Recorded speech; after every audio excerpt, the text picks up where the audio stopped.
New Jersey Democratic Governor Phil Murphy and Republican challenger Jack Ciattarelli were locked in a neck-and-neck battle Tuesday night, with the outcome too close to call in a race Democrats had long been confident Republican stronghold Ciattarelli was counting on, especially Ocean County, the biggest GOP vote-producing county in the state, saw massive turnout while turnout appeared milquetoast in the state's urban, heavily Democratic area. Whether Murphy wins or loses, the results offer a massive reality check for New Jersey Democrats. The party had benefited from the deep unpopularity of former Republican Governor Chris Christie and former President Donald Trump to turn once solid GOP suburbs blue, saw their voter registration advantage over Republicans soar to more than 1 million and grew their state legislative majority. Much of Murphy's campaign focused on tying Ciattarelli, the 59-year-old Central Jersey native and founder of a medical publishing company, to Trump.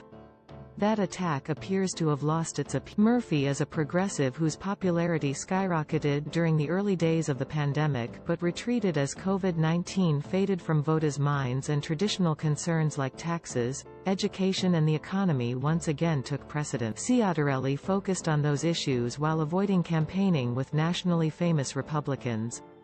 He also harnessed anger over vaccine and mask mandates, even speaking out against such a requirement during a school board meeting in Deep Red Tom. Should he lose, Murphy would be the latest Democrat to fall victim to a curse, in which New Jersey Democratic governors fail to get re-elected in a state that votes solidly blue in federal elections.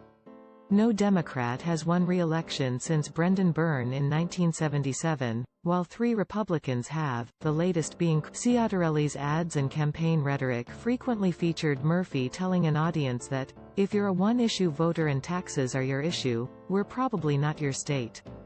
New Jersey's property taxes are consistently ranked the highest in the nation, and Ciattarelli campaigned on lowering them, something no recent governor, Republican or Democrat, has managed to do. He's also promised to overhaul New Jersey's school funding formula, which would likely face a big obstacle in the state Supreme Court, whose decisions requiring equal funding for the poorest and richest school districts have long. Ciattarelli also portrayed Murphy, a millionaire former Goldman Sachs executive who grew up in Massachusetts, as an out-of-touch outsider, even making fun of the way he eats pizza. While Ciattarelli embraced some of the national culture war issues, saying he'd roll back school curriculum requirements on teaching about LGBTQ people, he sought to downplay election conspiracy theories promoted by Trump, telling Republicans that the election is. Murphy sought to elevate national issues, such as abortion and gun control, pointing out that Ciattarelli had called for banning abortions after 20 weeks and loosening New Jersey's gun control laws, which are among the strictest in the nation.